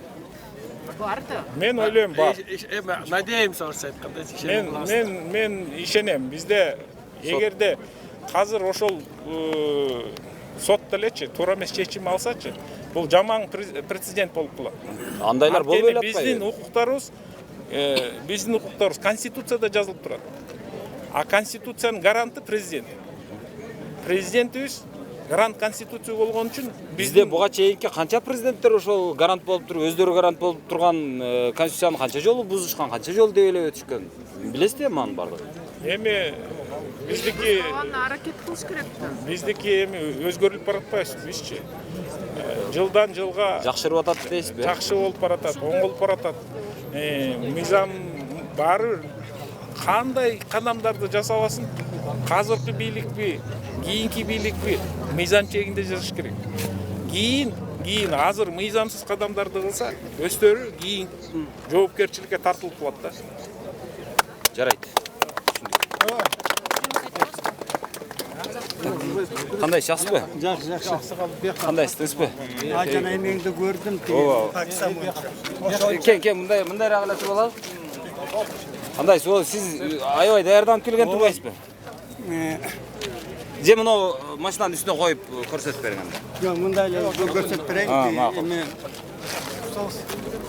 Мен өзүм биз сизди тааныйбыз. Телевизордон түшпөйсүз. Мен өзім адвокатмын, құқық қорғаушымын, Аким Тоқталиевмін. Ушундай ызы-чуу болуп атканын телевизордан да көрүп атам. Муну атай диверсия кылып атат мамлекеттичи, Садыр Жапардын тегерегинде тургандарчы. Муну айтат элем, муну диверсия кылып, жана сиз суроо берип атпайсызбы бирге? Биздин соттук ишенсе болобу, болбойбу деп. Биздин соттук ишени болбойт себеп дегенде саясий соттордун баардыгын саясий заказ аткарышат. Эми ал соттордун баардыгын президент өзү дайындайт го. Ошондуктан президент даярдагандыктан ошондун соттордун баардыгы марионет болуп калган. Мындай да мен сотторду такайлай айтам. Соттор дедим, биздин тендерный акционный отбордон өтүп келишкен, по платежеспособности. Акчалуулар өтүп кетишкен, акчалуу жоктор калып калышкан. Өзүңөр көрүп атпайсыздар, соттун абырайын жылдан жылга канча президент өзгөргөн сайын соттор ошончо тескери кетип атышат. Ошончо укук бузулуп атат. Мен така айтам да. Биз эмне үчүн 3 жол көңтөрүш болуп кетти деп атам. Көңтөрүш болуп кеткенден элдер ачык болуп калгандан көңтөрүш болгон жок. Же жумушсуздан көңтөрүш болгон жок. Адамдын укугу тепселгенден гана көңтөрүш болду. Мен такайлы айтып келип атам. Баардык президенттер иштеди. Муну аракет кылды. Эми ал өтө саясатташып кетет экенсиз. Муну азыр даярданып келген кагазыңыз боюнча айтыңыз. 90 мен билген муну китепте жазылган боюнча муну Калич Омуралиева жазыптыр. Бул айтып атат 92-жылы Өмүрбек Абакиров деген мэр 107 гектар деп, ушул жердин бардыгына 107 гектардын бардыгына жанагы тарыхый, маданий эстелик деп статус берген. Ал токтомдо али эч ким жокко чыгар элек. Жокко чыгарбай туруп атта өтүп эле четинен кертип сатып атышат. Ошо сатылгандын кесепети ушул деп атат да. Эми сиздеги эме кандай? Менде момундай карта бар. Бул карта 87-жыл бекиген карта. Өкмөттүн картасы. Муну бүт ачык булакта мэрийн сайтында ушу карта турат. Эмне деген карта экен, кандай экен, эмне өзү жасаган. Эми бизде айтып атышат, эмеге кирип кеткен дейт. Паркка. Мынакей бул жерде мында чийин турат. Бул көчө Малдыбаева көчө. Мына бияк апа-апагылы эме турат, бош. 87-жылдагы 87 жылдагы экен кантип билебиз муну? Мунун 87 жылдагы картасын о жерде азыр көрсөтөм. Ачык сайтта мэрияда бүт баары турат. Ошо кичине ошо батпай калгандыктан могу жерге мында түшүрүп коюңуз мынакей. Андан 87 жылдан кийин дагы 92 жыл оңдолгом. Андан 2005 оңдолгом. Мен о институтта окучумун. Студент кезде Буун бардын бир да баг өсчү эмес, эчтеке эмес, пуста жатчы. Ошондой. Анан ошол жерде мэрия бөлүп бериптир. Болуптур. Мэрия бөлүп берип атат. Эмне деп атат мэрия? Жок, бул карта жарабайт деп туруп, анан момундай карта чийип атышат. Азыркы момундай мына о жерге мечет кирип кеткен дейт. О жерге прокурор кирип кеткен дейт. Бакта жанда кайсы ген прокуратураны айтты. Ген прокуратура о жерге кирип кеткен дейт. Анан бул жерде жол бар, момундай өтүп кеткен. Жанагы Душанбеге деген. Мына ошонун баарын тең мына киргизип койду. Эми о жерде да бирөөнүн жери мына кертирип койду. Бул парк болуп калды. Бул жерде кертилип атат. Эмне үчүн мунун баарын түз кылбайт? Көрөсүзбү? Муну атай бийлик оңдоп, түздөп, элдин башын айлантып, президенттин башын айланткан атай жазалган нерселер булар. Анан мына ситуационный схемалар. Анан оңдоп коюп атат. Бул азыр фактически ишу момундай кылып атат. Жок. 92 чийип коюп атса да, монда мурунку парктар мында кеткен бош. Бул баардык жейин баары эле бош. Муну ситуационный схемалар чийип атышат. Эми бийлик айтып атпайбы? Биз дет мэр айтып атат. Мэр айтат, мен 20-сында бүгүн келип экскаваторга бузам дейт. Бул бийликтин сөйлөгөн сөзү эмес да. Биз укуктук мамлекетте жашайбызбы же криминальный мамлекетте жашайбызбы? Ташиев менен президент айтып атпайбы? Биз криминалды жоготуп атабыз дейт да, криминалдарды өстүрүп атабыз бер жактан, мэриянын ичинен. Мен кет бузам дейт экскаватор менен. Кантип бузат? Мен дейт токтом чыгардым, токтомдун негизинде дейт, бүттү дейт, иштейбиз дейт. Ал токтомду мурункулар чыгарды. Мурункулар чыгаргандан кийин аны сот бузат. Мэрия буза албайт. ертең ал мэрия кетіп қалса, менің орнына келіп қалса, мен бұзып керемін анықын. Ушуну болот байбы? А менің орныма сен келіп қалса, сен бұзасың ба? Бұл укуктук мамлекетте укуктук сот қана чечимин бузат. Сиз кызык экенсиз, азыр сот боту жок эле элдин баарын кустуруп атпайсызбы? Ошол эле нерсе го дейм азыр. Эми туура. Кустуризация деселе, мен эң башында эле айтып кеткем. Эртели кечтир кустуризация туура эмес болуп чыккан деп айтышат. Деп айтып кала беребизби? Жок, айтып калат. Дагы бийлик алмашат да. Алмашса бөлөк келип айтат да, туура эмес мамлекет иш жасагансыңар. Мыйзамсыз иш кылгансыңар деп туурабы? Эми мынакей. Дагы бир мен айтайын. Болуптур. Сот чечим чыгарды. Бузулсун, туура эмес парктын жерин бериптир. Анда мамлекеттен компенсация төлөп бериш керек ар бирине. Ай, биз богу мамлекетке керектүү нерсе экен, элге керектүү нерсе экен, парк керек экен. Элдер бизге аба таза аба менен дем алыш керек экен. Ушу муктажбыз алганга десе, анда ар бирин эсептеп чыгарып, анан компенсация керек. А ким мыйзамсыз айтат, мэриялар туура эмес берип койгон, тигинтип койгон деп, ошолордун мүлкүн регресс катары сотко берип, ошолорун өндүрсүн өкмөт. Бюджеттен береби, же мамлекеттин казынасынан береби? Бериш керек. Элдин баары монте тополон кылбайт. Бул деген эмне деп атабыз? Бул деген адамдын укугу бузулуу. Мен башында айтып кетпедим. Эмне үчүн биз көңтөрүш болуп кетип атат? Көңтөрүш болуп кетип аткан себеби адамдын укугу бузулгандыктан. Мына азыр да адамдын укугу бузулгандыктан ушунчалык турат. Эгер адам укугу бузулбаса, элдер мындай болбойт, келмек эмес. Ал айтып атат. Мен акчага сатып алдым деп атат. Сатып алсын, алсын. Мен 5-чи киши салсын, алтын 7-чи казансын. Бирок 7-чи казанга төлөп бериш керек. Анан бирүнгөн. Анан баланча чоңдор алыптыр, кимдер алыптыр. Эгер чоңдор алып мыйзамсыз салса, алар барын сиз айткандай эле кустуризация болот. Кустусун барын тең. По понятиям. Түшүнүк менен кустуруп алсын. Понятен. Сиз өзүңүз укук коргоочусуз, мен тааныгандан. Укук коргоочумун, адвокат. Азыр ошондо азыр эми сиз азыр бул тарапта болуп атасыз. Эми парктын укугун ким коргойт анда? Ушинтип парктын укугун коргой жүрө беребизби? Бечаранын тили жок экен, ыйлап чыга турган 5 балам бар дей турган эч нерсеси жок экен парктын. Парктын укугун коргой турган киши чыкты го мэрия, туурабы? Ким? Мэрия чыгып атпайбы? Алам деп. Ошо коргоосун, ошо компенсация төлөп беришин элге деп атам. Андан көрө акчага жаңы мындан 10 эсе чоң парк куруп салса болот ай. Эгер по закону болсочу, мен айтып өзүм таштык коюнчу, Кубанычбек менин атым. Бул жерден мен 3-чү хажайынмын. Анан мен айтарым мындай да, мен кайталаган болуп калам. Мен сатып алып атканда кайда жүрдүң эле? Анан экинчи мен проектти утверждение кылып, ошону проект рұқсат алып атканда кайда жүрдүңөр эле? Акча кетип атат да, сатып алган акчам аз эле. Анан салып атканда кайда жүрдүң эле? Эми салып, ким жакшы жашагысы келбейт. Мен бизнес кылып кичине антип иштедим, алган налог төлөдүм, акчам барын бияка салдым. Анан эртерээк айтпайсыңарбы айта турган болсоңор? Анан азыр бүт барып эми пенсияга чыгам деп келгенден анан сен баардыгыңды эмгегиң баары талаа кетти.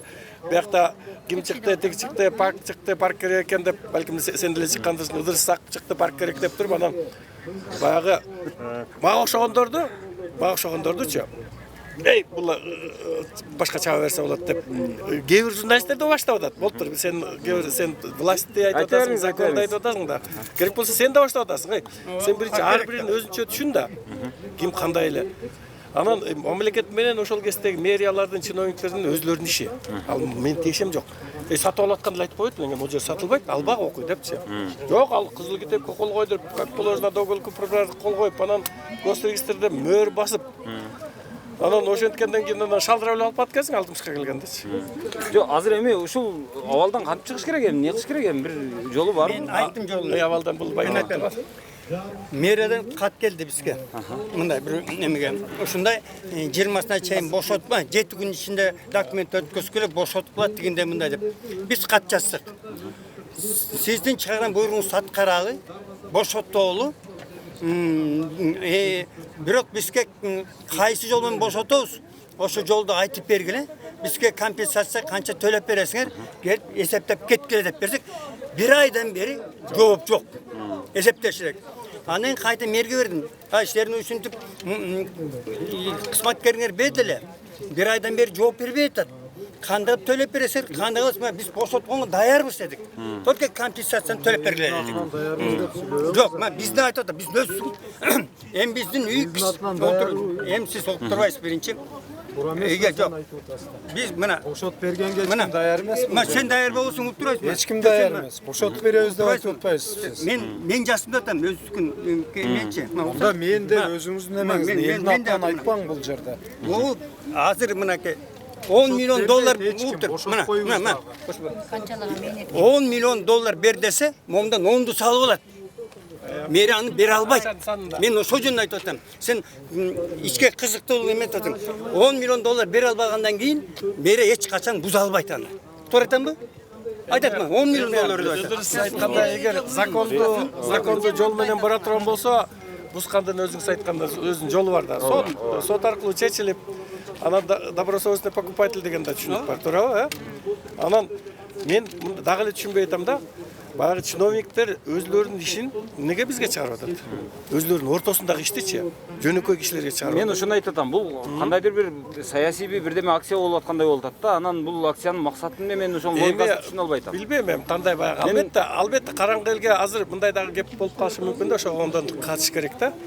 Албетте бул жерде алган кишилер кичине чөнтөгүндө тыйын иштегенди билген кишилер. Мына мен өзүм Дордойдо канча жыл иштеп жүрдүм. Эртең мененки саат 3-тө туруп иштечүбүз. Элестетсең?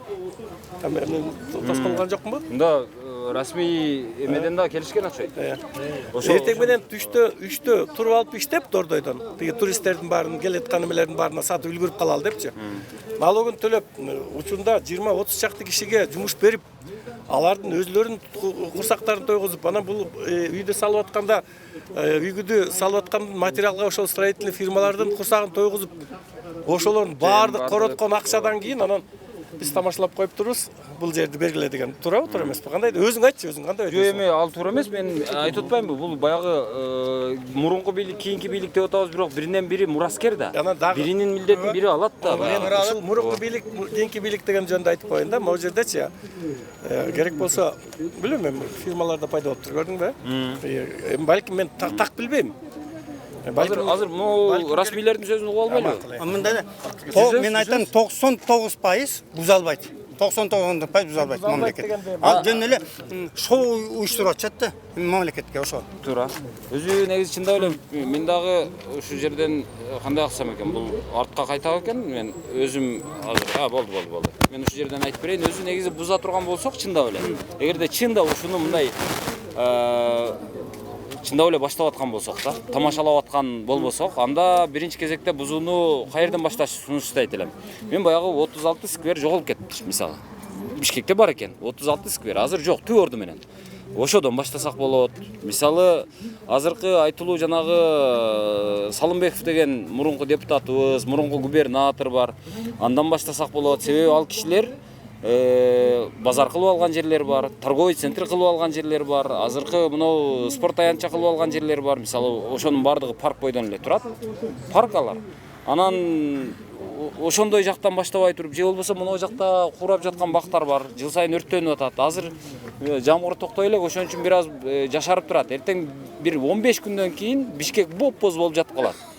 Мына ошондо өрттөлүп аткан, суу коюлбай аткан парктарды балким жашылдандыруудан башташ керекпи. Кыскасы, ошодан анан мына Аким Токтоналиев айткандай, баягы баштап соттун чечимин чыгарып, баягы ар нерсенин эмеси бар го, мындай бир эрежеси бар да. Мисалы, эки кишини үйлөндүрүш үчүн баштап экөөнүн макулдугун аласың, анан баягы никесин кыясың дегенде, анан кийин жанагы үйгө киргизесиң да, анан жөн эле баягы болду, эми экөөн кире бергиле дегендей болбойт го дегендей да. Анан дагы эмесин айтып берет. Эмнени башташ керек деп атпайсызбы? Эмеден башташ керек? Мэриялар туура эмес берди деп атпайбы?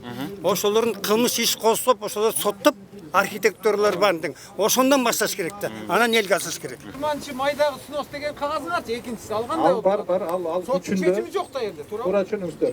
Ал 20-нчы биз биринчи этапта муниципалдык жерге чыгып алган, ошо границадан чыгып кеткен эмеден бар ордуна келтирет. Ал болсо, айтыңыздар. Эмне күч келди дейм да ошону. Кимдин өзүнүн ушул жерде ким бийлик, ким жеме кылып атса, аны өзүңүздөр ошо билдирмелерди менен таратканбыз. Өзүңүздөр добровольно алып коюңуздар. Болбойбу, биз аны өзүнүн эмесин алдырабыз. Добровольчу мэрия айтты го, чыгып кетсеңер, Туз байлабай олуп. Арендасын төлөп бергиле. Ошондо чыкпады мэриядан эме.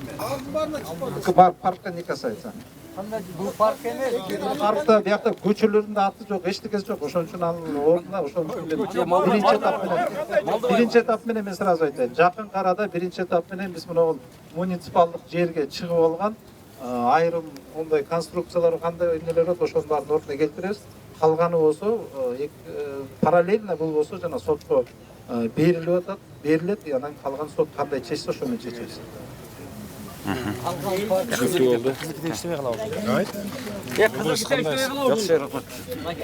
Мен дагы бир сөз сүйлөп кетейин. Кызыл китебинин укугун эмесинин баарын биз ошон үчүн бир тараптуу чечилип калбастын, кери эме кылбастан сотко беребиз. Соттон кандай чечим чыкса, ошо менен иштейбиз. Кызыл китеби кандай болот, бардыгына берип ошондой кылабыз да.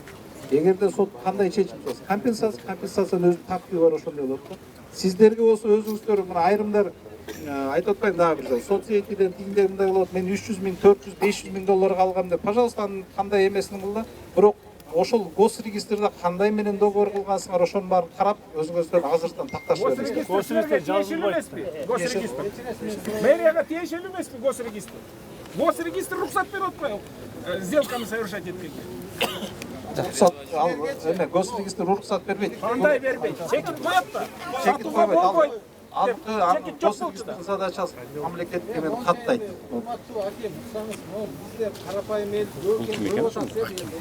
Мен дагы бир жолу түшүндүрөйүн. Биякта эч бир карапайым, бир бай деп эчтеке бөлүнгөн жок. Биякта болсо эмес жок. Көрүп атасыз, көрүп атасыз. Кыргызстанда кандай эл жашаса ошол слой жашайт бу жерде. Коррупционерлер, маслократтар жок. Элдин баары. Силерчи элди экиге бөлүп койдуңар да ушу чечимдер менен. Элдичи, бай кедей кылып бөлүп койдуңар. Ушул жаман нерсе да. Бул эми кандай? Бул социальный розыгга кирип калат да. Бизди карама каршы коюп атасыңар. Биз ошого ичибиз күйүп атат. Байке. Жеке менчик сатып алганбыз, кызыкты өзүңөр бериңер. Өзүңүздөр айтып атасыздар. Мэриянын чечиминде бир жолу эметпесе, дагы бир жолу мына бүгүн да отуруңуз эми, сиз сүйлөңүз, мен айтайын. Жок, сиз өзүңүз айттыңыз, бай кедей деп. Мэриянын чечиминде бир дагы сөз жок, бир дагы бир эме тамга жок. Биякта байлар жашайт. Эми уксаңыз байке. Уксаңыз эми байке. Анан мен сизге кийинки сурооңуз. Мэриянын чечиминде бир дагы бай же кедей деген бир чечим андай жок. Бир дагы тамга жок. Аякта болсо даана көрсөтүлгөн. Анан кийин бияктан отуруп алып бирөө бөлдү бизге бай, кедей андай бир да сөз. 2 миллион элди уккула да, элге кетип атат силер информация. Мамлекеттик СМИден берип салдыңар. Биздин үнүбүздү мамлекеттик СМИге запрет койдуңар. Чынбы? Туура. Койдуңар. Нере кабыл албайт? Биз барсак киргизе. Нере кабыл албайт? Мына биякта кечирип коюңуздар. Анда сиз сөз бересиз, эртең ктерге барып, эл терге барып, биз үнүбүздү айтайлы. Ушул жерде мына массалык маалымат каражаттары мына өкүлдөр турат. Эгерде мамлекеттикине ишенбесеңиз, мына могул жерде независимый эмелер бар. Мына журналисттер барбы? Бизге мамлекеттик мына кайсы мамлекеттик жараныбыз. Дагы кимдер бар? Бизди тарткан. КТР мына эл барбы? Жок, КТР жок биякта. Бөлүп салып же үнү бар. Силер ошо уруксат бергиле, анда мэрсиз го, сиз шаардасыз, Уруксат бериңиз, биз барып үнүбүздү жеткирели. 17 апрелден бери кабыл албайт. Президентибизге жеткиребиз. Силерге ишенбей калдык биз. Элге жеткиребиз үнүбүздү. Ал укук баарында бар. Аким 17 апрелде бергенбиз, кабыл албайт. Туруу? Мэрия. Туруу, брат. Эме? Бизди 17 апрелде жазылган. Мэрге кире албайт атабыз. Мэрге бердик. Бизди кабыл алгыла. Көйгөйүз уккула десек, кабыл албайт. Ар апта ишемби күнү а киши жолугабыз десеңер анын эмесинде жок, ал кишилер мындай качып андай эч варианты жок. Анда ошо сөз бериңиз, биз барып. Мен мына өкүлүтү катары мен биякта турам, бул биздин район. Мамлекеттик СМИге чыгалы, биз да үнүбүздү айталы да. Мамлекеттик СМИнин баары ушул жерде жүрөт. Аласаңар ушул жактан бергиле. Бир тараптуу бир эме болгон жок.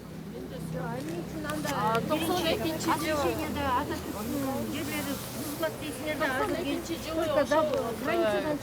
эгерде мыйзамсыз болсо, биз өз калыбына келтиребиз. Өз кабылына келтире турса, бузабыз, албетте бузабыз. Бир жакшы жери бар да. Баягы бири-бири менен өмүрү көрүшпөгөн, өмүрү учурашпаган, саламдашпаган, бири-бирин тааныбаган кошуналарды жаман жакындатып таныштырып салат. Азыр эми бардыгы кошуналар деп сүйлөп, жанагып калыптыр. Буга чейин ушулар бири-бири менен мындай катышып, бири менен саламдашып деле жүрбөсө керек эле. Көбүнчө ушундай иштер адамдарды жакындатат экен да. Эми бул бир жагы тамаша, бирок чындыгы дагы бар да. Азыр эми Октябрь райондук администрациясынын акими келиптир, мэр өзү келбептир. Кызыл сызыктан чыгып кеткен жерлерди снос кылабыз баары бир деп атат, а бирок ал кызыл сызыгы каерде экенин азыр бул жерде түшүнгөн киши жоктой. Мен деле түшүнгөн жокмун. Ошол эми. Негизинен ошол. Бүгүн бузабыз деди, бирок бүгүн бузулбайт окшойт. Жакшы калыңыздар, макул. Биз кеттик. Өзү ошол дагы бир жолу кошумчалап айтып коеюн. Өзү негизи Бишкекте парктар, жоголуп кеткен парктардан 2 бар экен, жоголуп кеткен скверлерден 36 бар экен. Андан сырткары азыр дагы куурап, азыр дагы каралбай жаткан бир нече парктар бар. Андан сырткары, бул бая Бишкектин сыртында, четте, жанагы жөн эле жашылдандырууга деп Токой чарбасына берилген дагы, мисалы Пистабак деген сыяктуулар, алар дагы берилип, алар дагы таланып атат. Андан сырткары өздөштүрө турган, парк кыла турган жерлер дагы өтө көп экен. Бирок аны парк кылып, ошол жерлерди өздөштүрүп аткан киши жок. Мисалы Ынтымак паркы дешет. Ынтымак паркын дагы толугу менен мамлекет кылды дегенге жатпайт. Себеби Ынтымак паркында дагы демөөрчүлөр көп болгон. Мына ошол демөөрчүлөрдүн көбү жанагы ар участоктарды өздөрүнө алышып, бирөө скамейка коюп берип, бирөө дагы бир даракты алып келип, дагы бирөө дагы бир даракты алып келип, ушинтип жалпысынан алганда ашар жол менен болгон. Анан ошол эми, азыр эми кандай болот билбейм. Бул мен дагы бир жолу айтат элем, негизи буза турган болсок, негизи чындап эле мыйзамга кайта турган болсок, анда ошол 92-жылдан берки ошол 36 скверди, 2 паркты кошуп ошону сөз кылалы. Анан наркы жакта жанагы Салымбеков сыяктуулар калып кетип эле, анан мына жактагы элди ызылдата берген канчалык туура мен билбейм. Ушул баягы бийликке атайын бир саботаж болуп атабы, кандай болуп атат, ушул жактарын деле эске алыш керек дей. Бар болуңуздар.